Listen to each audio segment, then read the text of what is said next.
তৃণমূলের মেগা বৈঠক ২৬-এর আগে চলতি বছরের শেষ ২১-এর সমাবেশ। ২১শে জুলাইয়ের প্রস্তুতি নিয়ে এই বৈঠক। আজ থেকেই সমাবেশের প্রস্তুতি নিচ্ছে দল। সব জেলার সভাপতি চেয়ারম্যানকে ডাকা হয়েছে সুব্রত বক্সির কার্যালয়ে আজকের এই মেগা বৈঠক। ২৬-এর আগে শেষ ২১শে জুলাইয়ের সমাবেশ। ২১শে জুলাইয়ের প্রস্তুতি নিয়েই আজকের এই মেগা বৈঠক বলে খবর পাওয়া যাচ্ছে। আজ থেকেই সমাবেশের প্রস্তুতি নিচ্ছে দল। সব জেলার সভাপতি চেয়ারম্যানদের এই মেগা বৈঠকে ডাকা হয়েছে। সরাসরি আমরা কথা বলে নেব এই বিষয় নিয়ে প্রবীর চক্রবর্তীর সঙ্গে। আমাদের প্রতিনিধি রয়েছেন আমাদের সঙ্গে সরাসরি। প্রবীর, আজ যে মেগা বৈঠক তৃণমূলের তরফ থেকে ডাকা হয়েছে তা ২১শে জুলাই নিয়ে। বলা ভালো যে প্রায় ১ মাস আগে থেকেই ২১শে জুলাইয়ের সমাবেশ নিয়ে প্রস্তুতি শুরু করে দিল তৃণমূল। একদমই দেখো, 2026-এর বিধানসভা নির্বাচনের আগে এটাই শেষ ২১শে জুলাই। ২১শে জুলাই হচ্ছে তৃণমূল কংগ্রেসের সবচেয়ে বড় রাজনৈতিক কর্মসূচি, যে কর্মসূচি থেকে আগামী ১ বছরের জন্য সার্বিক বার্তা দেন মমতা বন্দ্যোপাধ্যায়, অভিষেক বন্দ্যোপাধ্যায়রা। 2026-এর বিধানসভা নির্বাচন আর ৭-৮ মাস বাকি রয়েছে, তার আগে শেষ ২১শে জুলাই। স্বাভাবিকভাবেই সাংগঠনিকভাবে অত্যন্ত গুরুত্বপূর্ণ এই সমাবেশ। শহীদ সমাবেশ হলেও এই মঞ্চে কিন্তু মমতা বন্দ্যোপাধ্যায় সাংগঠনিক বার্তা বরাবরই দিয়ে থাকেন যে কিভাবে তৃণমূল কংগ্রেস চলবে আগামী বছর পর্যন্ত এবং কোন কোন ইস্যুতে রাস্তায় থাকবে, কিভাবে কাজ করবে, কি কি কর্মসূচি নেবে।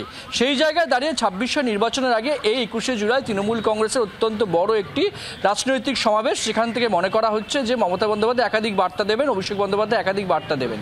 সেই প্রস্তুতি কিন্তু আজ থেকে শুরু হতে চলেছে, যাতে রেকর্ড সংখ্যক জমায়েত করা যায়, অতীতের সমস্ত রেকর্ড ভেঙে দিয়ে নতুন রেকর্ড গড়া যায়। তার প্রস্তুতি আজ থেকে শুরু হচ্ছে রাজ্য সভাপতির পার্টি অফিসে। সমস্ত জেলার প্রেসিডেন্ট, চেয়ারম্যান এবং দুটো কোর কমিটি, বীরভূম এবং উত্তর কলকাতার কোর কমিটির সদস্যরা সেখানে থাকবেন। ২১শে জুলাইয়ের পাশাপাশি আরও একটি গুরুত্বপূর্ণ বিষয় কিন্তু রাজনৈতিক মহলের নজর থাকবে, সেটা হচ্ছে এই দুই কোর কমিটি, বীরভূমের কোর কমিটি এবং উত্তর কলকাতার কোর কমিটি। প্রবীর, আসবো তোমার কাছে, তার আগে এই খবরটা জানিয়ে রাখি আমাদের দর্শকদের। বৈঠকে ডাকা হয়েছে বীরভূম এবং উত্তর কলকাতার কোর কমিটিকে। যে খবর প্রবীর আপনাদের জানাচ্ছিল তারই একটু বিস্তারিত আপনাদের জানাই। প্রস্তুতির পাশাপাশি বিশেষ নজর রয়েছে এই দুই কোর কমিটির দিকে। দুই কোর কমিটির অন্দরেই টানাপোড়েন চলছে। বীরভূমে কেষ্টকাজল দ্বন্দ্ব আপনারা জানেন। আর আজকের এই বৈঠকে অনুব্রত মণ্ডল এবং কাজল শেখ তারা কি যোগ দেবেন তা নিয়ে একটা জল্পনা ইতিমধ্যেই শুরু হয়েছে। আরো বিস্তারিত প্রবীর আমাদের জানাবেন, যেমনটা আমাদের প্রতিনিধি প্রবীর চক্রবর্তী আমাদের সঙ্গেই রয়েছেন। আপনারা জানেন, প্রবীরের কাছে চলে যাই। প্রবীর, যেমনটা তুমি বলছিলে যে উত্তর কলকাতার কোর কমিটি এবং বীরভূমের কোর কমিটি, এই দুই কোর কমিটির সদস্যরাই আজকের এই মেগা বৈঠকে আসেন কিনা সেদিকে নজর রয়েছে। বিশেষ করে অনুব্রত মণ্ডল এবং কাজল শেখ তারা একত্রে এই বৈঠকে যোগ দিচ্ছেন কিনা সেদিকেই বিশেষ নজর থাকছে নাকি প্রবীর?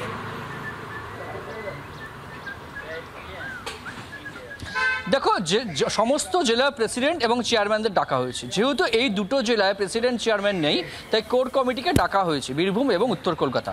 বীরভূম এবং উত্তর কলকাতা দুটো কোর কমিটির অন্দরেই কিন্তু একটা চোরা স্রোত, টানাপোড়েনের স্রোত বইছে। একদিকে বীরভূমে সেটা চোরা স্রোত বলা ভুল হবে, কারণ সেখানে দ্বন্দ্ব কিন্তু প্রকাশ্যে। অনুব্রত মণ্ডল এবং এই যে কাজল শেখ, তাদের দ্বন্দ্ব কিন্তু প্রকাশ্যে বারবার চলে এসেছে।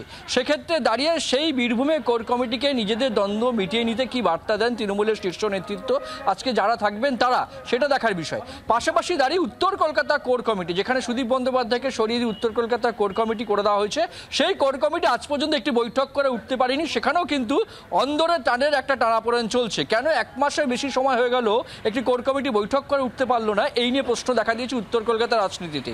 এই অবস্থায় দাঁড়িয়ে উত্তর কলকাতার রাজনীতিতে যে চোরা স্রোত, অন্তর্দ্বন্দ্ব বইছে, সেই অন্তর্দ্বন্দ্ব মেটাতে আজকে যে বৈঠক হবে শীর্ষ নেতৃত্ব, সেখানে কি বার্তা দেন উত্তর কলকাতার যারা কোর কমিটির সদস্য, সেটাও দেখার বিষয়।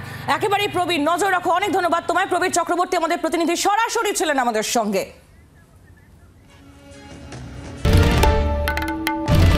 বাংলার আওয়াজ, বাঙালির আবেগ, জি ২৪ ঘন্টা।